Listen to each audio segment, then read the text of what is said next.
अस्सलाम वालेकुम dear students, my dear friend, welcome to my YouTube channel के mathematics. My name is Mohammad Kamran Khan. उम्मीद करता हूँ आप सब खैरियत से होंगे। आज के लेक्चर में हम calculus and analytic geometry MNM Talpur chapter number 3 एक थ्योरम है काशी मीन वैल्यू थ्योरम, उसकी हम स्टेटमेंट पहले देखेंगे फिर उसका प्रूव करेंगे। क्वेश्चन आता है state and prove Kashi mean value theorem. Book का पेज 100 है बच्चों, वहाँ पे आप उसकी स्टेटमेंट देख सकते हैं। जी बच्चों, स्टेटमेंट क्या है? बुक का पेज 100 है। स्टेटमेंट है इफ़ टू फंक्शंस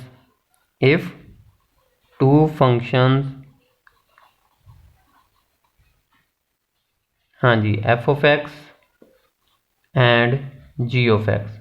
आपके पास दो function, Kashi mean value theorem में दो फंक्शन यूज होंगे जी। पहली कंडीशन है कि कंटिन्यूस हो on close interval A B जी, continuous on close interval A B.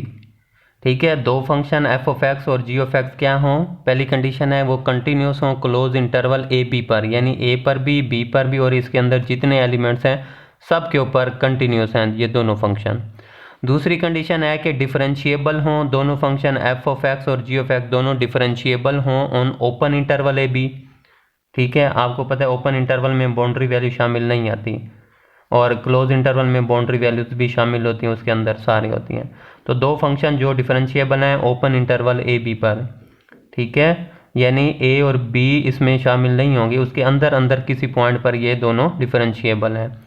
तीसरी कंडीशन है कि F dash of x and G dash of x के फंक्शन के दोनों derivative do not both vanish, दोनों ख़त्म ना हो जाएं, यानी दोनों ज़ीरो ना हो जाएं for the same value of x, x की एक ही वैल्यू पर जो एक्स बिलोंग करेगा इस इंटरवल के अंदर अंदर एक्स की किसी वैल्यू पर दोनों फंक्शन ज़ीरो ना हो जाएं।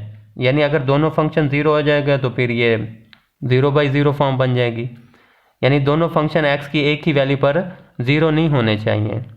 ठीक है, और कुछ ये बुक ने ये कंडीशन लिखी है और कुछ नोट्सों ने, कुछ बाकी टीचरों ने, उन्होंने एक कंडीशन इसकी बजाय उन्होंने ये कंडीशन लिख दी है। ठीक है, कि थर्ड कंडीशन उन्होंने लिखी है कि g dash of x is not equal to 0 for all x belong to open interval A b, कि आपका ये जो जी डैश ऑफ एक्स है वो 0 नहीं होना चाहिए। एक्स इस इंटरवल में जो मर्जी आप एक्स की वैल्यू ले लें, उन तमाम वैल्यू पर जी डैश ऑफ एक्स 0 नहीं होना चाहिए।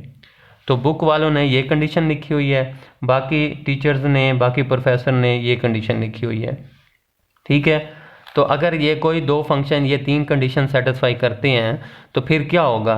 देन देयर एग्जिस्ट करेगा एट लीस्ट वन नंबर सी जो बिलोंग करेगा ओपन इंटरवल ए बी में। ठीक है, तो फिर क्या होगा? हमारे पास एक कम से कम एक नंबर सी ऐसा एग्जिस्ट कर जाएगा जो इसके ओपन इंटरवल में होगा, सच डैट जो किस कंडीशन को सेटिस्फाई करेगा? F dash of C over ji dash of C is equal to F of B minus F of A over ji of B minus ji of a, जो इस condition को satisfy करेगा। क्या मतलब? कि इस इंटरवल में कम से कम एक कांस्टेंट सी ऐसा नंबर होगा कि आप पहले फंक्शन का डेरिवेटिव लें, फिर उसमें वो सी पॉइंट पुट करें, फिर जी का डेरिवेटिव लें विद रिस्पेक्ट टू एक्स, फिर उसमें वो सी पॉइंट पुट करें, इन दोनों की वैल्यू निकालें और वो इन दोनों की जो वैल्यू आएगी डिवाइड करने से वो इनकी वैल्यू के इक्वल होगी। कि एफ ऑफ बी निकालो, फिर F of A, F of B में से एफ ऑफ ए माइनस करो और G of B minus ji of A minus करो, तो जो इस कंडीशन को सेटिस्फाई करेगा कि इसकी वैल्यू इसके इक्वल आ जाएगी। ठीक है, तो ये है आपका काशी मीन वैल्यू थ्योरम की स्टेटमेंट। अब हम इसका प्रूव करेंगे। आप इस थर्ड कंडीशन में चाहे ये लगा लें, बुक में ये लिखी हुई है और बाकी टीचर्स ने ये लिखी हुई है, तो जो आपका दिल करे वो आप लगा सकते हैं। ठीक हो गया, तो एक दफ़ा दोबारा सुन लें कि अगर दो फंक्शन कंटिन्यूस हों क्लोज इंटरवल पर, डिफरेंशिएबल हों ओपन इंटरवल पर और दोनों के डेरिवेटिव सेम पॉइंट पर आपके वैनिश ना हो जाएं, ख़त्म ना हो जाएं, यानी ज़ीरो ना हो जाएं। अगर ज़ीरो हो गया तो ये भी ज़ीरो बटा ज़ीरो फॉर्म बन जाएगी, वो इनडिटर्मिनेट फॉर्म होती है। और कुछ टीचर्स ने कहा कि नीचे वाला ज़ीरो नहीं होना चाहिए, तो क्योंकि समथिंग ओवर ज़ीरो इन्फिनिटी हो जाता है। ठीक है, तो अगर कोई दो फंक्शन ऐसी कंडीशन रखते हैं तो फिर क्या होगा, तो देयर एग्जिस्ट करेगा at least one number C, तो ओपन इंटरवल में कम से कम एक नंबर सी ऐसा होगा सच डैट जो इस कंडीशन को सेटिस्फाई करेगा। ठीक है, चलें बच्चों अब इसका प्रूफ देखते हैं। जी, प्रूफ में हम सब एक न्यू फंक्शन कंसीडर करेंगे। We consider a new function.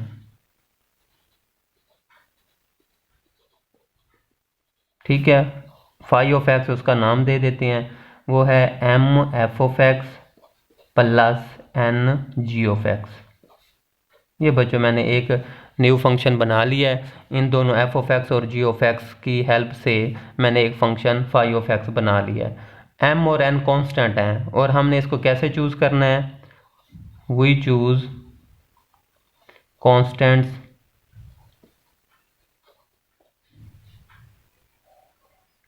m and n in such a way that हमने इस तरह m और n को चूज़ किया है कि फाई ऑफ ए का आंसर बराबर आ जाता है फाई ऑफ बी के आंसर के। ठीक है, ये कांस्टेंट m और n हमने इस तरह चूज़ किया है कि फाई ऑफ ए फाइंड करें, उसका आंसर बराबर आ जाता है फाई ऑफ बी के।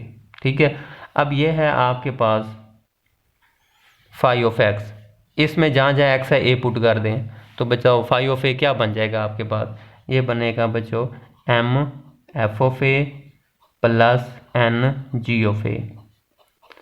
ठीक हो गया। अब फाई ऑफ बी जहाँ जहाँ एक्स है बी रिप्लेस कर दें, तो ये बन जाएगा M phi of B plus N G of B. ठीक है, अब क्या करें, एन वाले दोनों इस तरफ ले जाएं और एम वाले को उस तरफ ले आएं, तो एन को इधर ले आएं। ठीक है, तो ये क्या बन जाएगा, हाँ जी, एन जी ऑफ ए, ये इधर आएगा तो minus N G of B, और ये आ जाएगा एम एफ ऑफ बी, इस एम को उधर ले जाएं, ये बन जाएगा माइनस का एम एफ ऑफ ए। ठीक है बच्चों, अब यहाँ से माइनस एन कॉमन ले लें, तो माइनस का एन जब कॉमन लेंगे तो माइनस वाला प्लस का हो जाएगा, ये बन जाएगा G of B minus ji of A is equal to, यहाँ से m कॉमन ले लें तो ये बन जाएगा F of B minus F of A. ठीक हो गया। अब क्या करें, इस m को इधर डिवाइड कर दें और इस जी ऑफ बी को जी ऑफ ए को नीचे डिवाइड कर दें, तो मेरे पास क्या कंडीशन बन जाएगी। जी बच्चों, तो मेरे पास बन जाएगी माइनस का n over m is equal to, ये बनेगा F of B minus F of A over ji of B minus ji of A. ठीक हो गया, इसे आप इक्वेशन नंबर 1 का नाम दे दें। चलें जी, अब हमने ये देखें फाई ऑफ एक्स जो है वो किस किस से बना है, एफ ऑफ एक्स से और जी ऑफ एक्स से। एम और एन तो कांस्टेंट है, तो ये दोनों फंक्शन कंटिन्यूस भी हैं क्लोज इंटरवल पर, तो इसका मतलब है अगर ये कंटिन्यूस है क्लोज इंटरवल पर दोनों फंक्शन, तो फाई ऑफ एक्स भी कंटिन्यूस होगा क्लोज इंटरवल पर, और दोनों डिफरेंशिएबल भी हैं ओपन इंटरवल पर, तो इसका मतलब है कि फाई ऑफ एक्स भी डिफरेंशिएबल होगा ओपन इंटरवल पर। ठीक है, और ये तीसरी कंडीशन है phi of A over is equal to phi of B, तो ये तीनों कंडीशन रोल थ्योरम की सेटिस्फाई हो रही हैं। तो अब लिखते हैं उसको। जी बच्चों, यहाँ से क्लियर हो गया कि फाई ऑफ एक्स कंटिन्यूस है क्लोज इंटरवल ए बी पर, और फाई ऑफ एक्स डिफरेंशिएबल है ओपन इंटरवल ए बी पर, बिकॉज क्योंकि एफ ऑफ एक्स और जी ऑफ एक्स दोनों क्या हैं, कंटिन्यूस हैं क्लोज इंटरवल पर और डिफरेंशिएबल हैं ओपन इंटरवल पर। स्टेटमेंट के थ्रू दोनों function F of x G of x दोनों कंटिन्यूस भी हैं और डिफरेंशिएबल भी हैं, और फाई ऑफ एक्स इन दोनों की हेल्प से बना है, तो वो ये भी कंटिन्यूस होगा क्लोज पर और डिफरेंशिएबल होगा ओपन इंटरवल पर। और तीसरी कंडीशन भी यही है कि phi of A is equal to phi of B. ठीक है बच्चों, तीसरी कंडीशन भी हमारे पास है पड़ी, तो इसका मतलब है कि ये फाई ऑफ एक्स जो फंक्शन है वो रोल थ्योरम की तीनों कंडीशंस को सेटिस्फाई कर रहा है। तो यूजिंग उसके रोल थ्योरम की स्टेटमेंट के थ्रू फिर क्या होगा वो आपको लिख देता हूँ।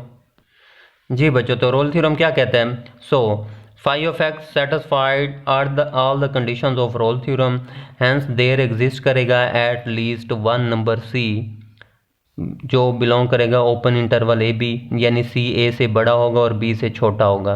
सच डैट के फंक्शन का डेरिवेटिव लें फाई का, फिर उसमें वो सी पॉइंट पुट करें तो आंसर क्या आएगा बच्चों?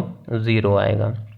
ये रोल थ्योरम कहता है। ठीक है, अब phi dash of C is equal to 0, ये रोल थ्योरम की स्टेटमेंट से ये मेरे पास आंसर आ गया है। अब मैंने क्या करना है, फाई ऑफ एक्स मेरे पास है पड़ा, मुझे फाई डैश ऑफ सी की वैल्यू निकालनी है। जी बच्चों, तो ये रोल थ्योरम की स्टेटमेंट है कि phi dash of C is equal to 0। अब हमें पता है कि फाई ऑफ एक्स किसके इक्वल है? M F of x plus N G of x. ठीक है, यही है ना। तो मुझे फाई डैश ऑफ सी चाहिए, तो पहले फाई डैश ऑफ एक्स आ जाएगा। क्या आ जाएगा बच्चों? एम कांस्टेंट बायर इसका फंक्शन का डेरिवेटिव क्या बन जाएगा? F dash of x plus N G dash of x. अब मुझे क्या चाहिए? Phi dash of c. ठीक है, तो ये बन जाएगा M F dash of C plus N G dash of सी।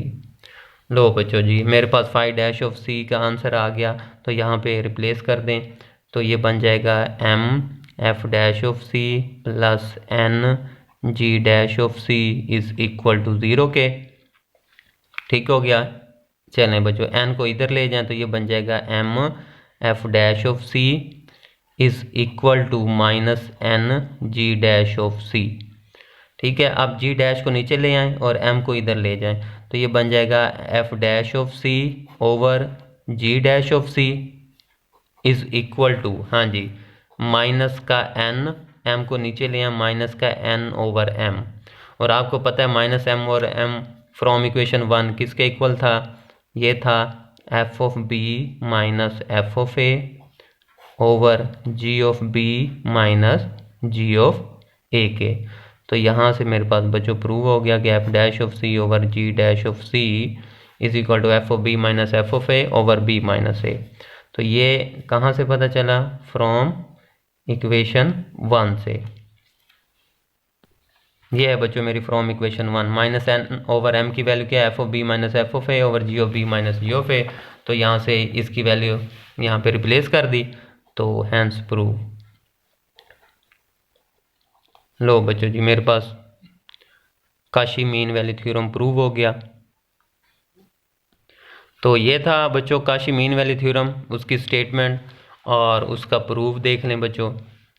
तो कोशिश करें आप भी इसी तरह इसको लिखिएगा तो इंशाल्लाह आपके फुल मार्क्स आएंगे। तो ये इसके बाद यहाँ से उसके बाद ये छोटा सा आगे ये इसके बाद कंटिन्यू करेगा, इसके बाद आपने यहाँ से कंटिन्यू कर देना है। ठीक हो गया। चलें बच्चों, अब अपना बहुत सा ख्याल रखिएगा, कहीं आपको कोई पॉइंट समझ नहीं आएगा तो आप काइंडली पूछ लीजिएगा। तो अगर आपको वीडियो अच्छी लगे तो अपने दोस्तों को भी शेयर करें, ठीक है, और मेरे चैनल को सब्सक्राइब करें। खुदा हाफिज़।